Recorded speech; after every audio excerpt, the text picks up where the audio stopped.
Welcome to the debate.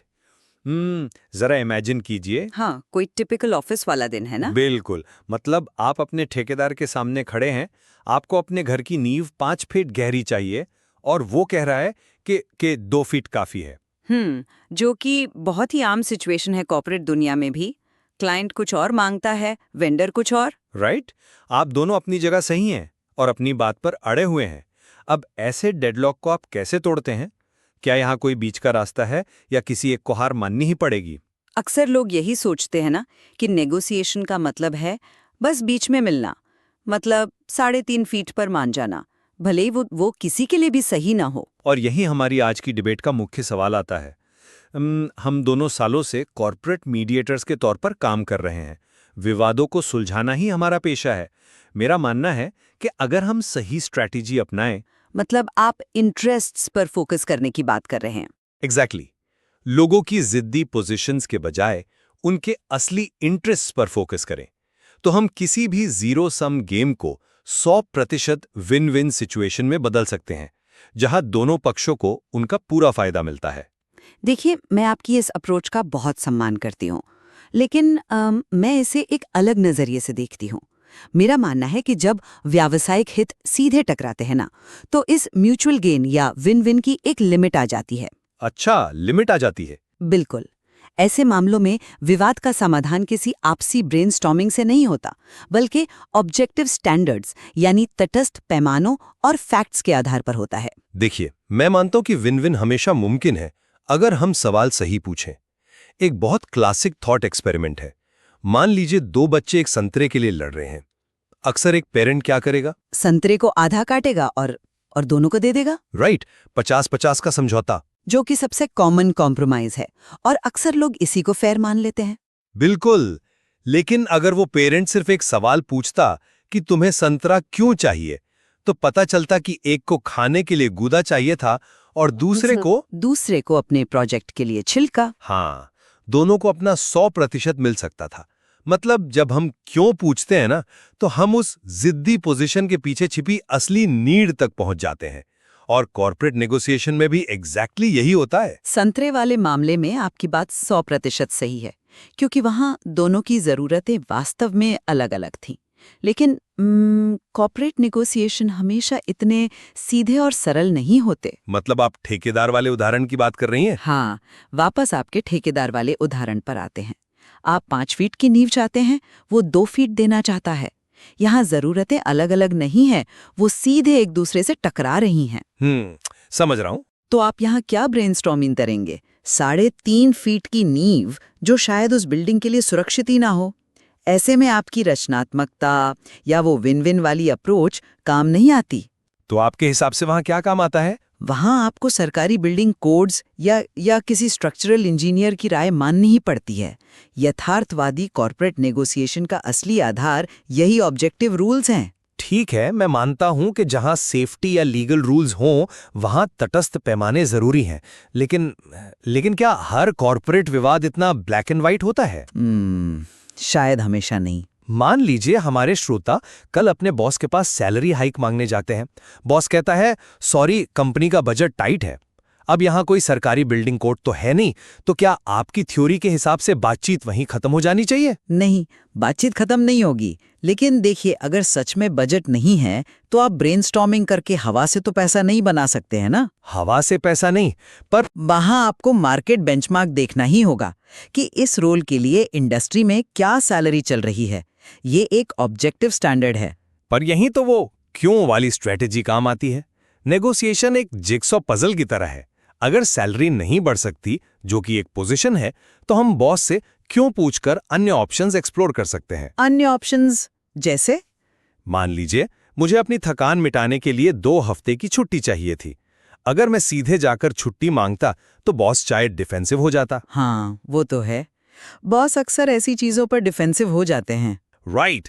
लेकिन अगर मैं अपना असली इंटरेस्ट बताऊं कि मुझे बर्नआउट फील हो रहा है और परिवार के लिए समय चाहिए, तो हम लचीले वर्किंग आवर्स या परफॉर्मेंस बोनस पर बात कर सकते हैं।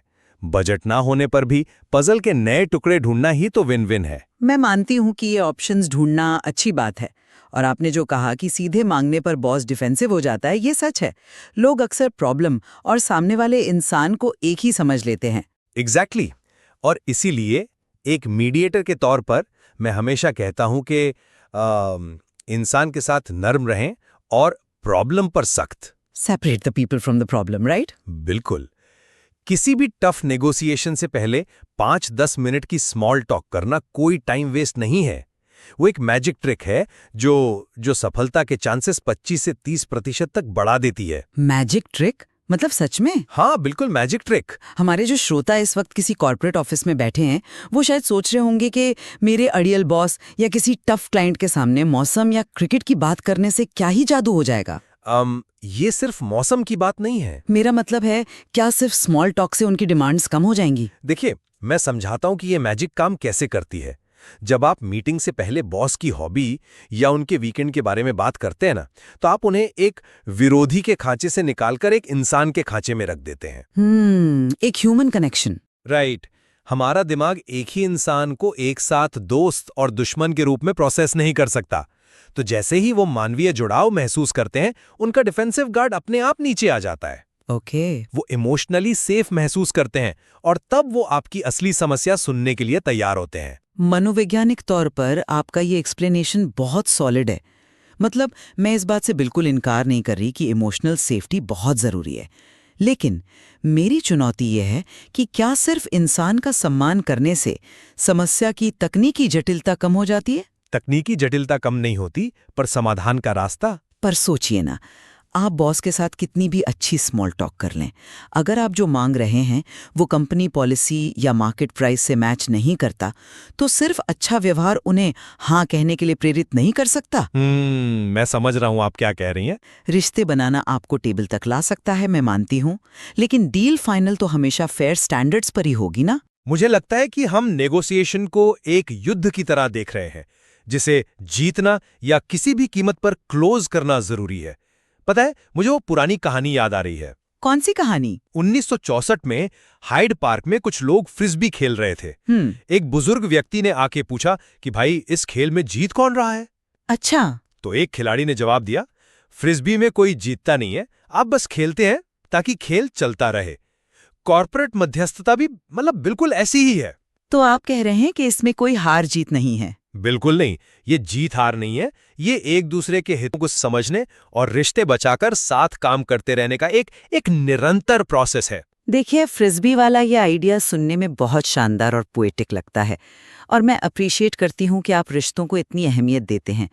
लेकिन मुझे माफ करें, कॉर्पोरेट दुनिया कोई पार्क तो है नहीं। व्यापार में रिश्ते भी तो मायने रखते हैं, पर व्यापार में अंततः परिणाम और स्कोरकार्ड मायने रखते हैं। अगर आप सिर्फ फ्रिस्बी उछालते रहेंगे और कोई ठोस समझौता नहीं होगा, तो बिजनेस कैसे चलेगा? मैं फिर कहूंगी, ईगो को साइड में रखना और इंटरेस्ट्स पर बात करना बहुत जरूरी है, लेकिन अंत में किसी न किसी तटस्थ पैमाने को ही डिसीजन मेकर बनना पड़ेगा। खैर, ये एक बहुत ही बेहतरीन और स्पष्ट करने वाली चर्चा रही है। कम से कम हम दोनों इस बात पर तो पूरी तरह सहमत हैं कि वो पुरानी 50-50 वाली सोच, हाँ, वो बिना सोचे समझे संतरे को आधा काट देने वाली सोच, एग्जैक्टली, वो आज के कॉर्पोरेट माहौल में काम नहीं करती। बिल्कुल नहीं।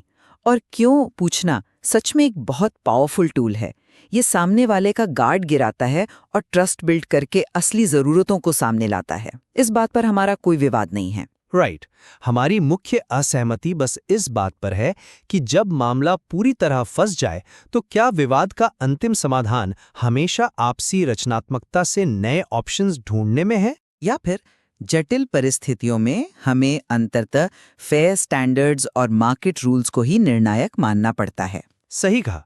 क्या हम फ्रिस्बी खेलते हुए पजल के नए टुकड़े ढूंढते रहेंगे, या फिर मार्केट बेंचमार्क जैसे ठोस मानकों के आधार पर डील को अंजाम तक पहुंचाएंगे? और मुझे लगता है हमारे श्रोताओं के लिए यही आज का सबसे बड़ा टेक अवे है। बिल्कुल। जब आप अपनी अगली बोर्डरूम मीटिंग में हो या किसी वेंडर से निगोशिएट कर रहे हो, तो सोचिएगा कि आप कौन सी स्ट्रैटेजी को प्राथमिकता देंगे।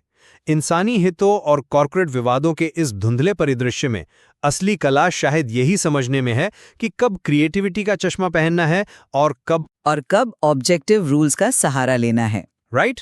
तो सुनने के लिए शुक्रिया।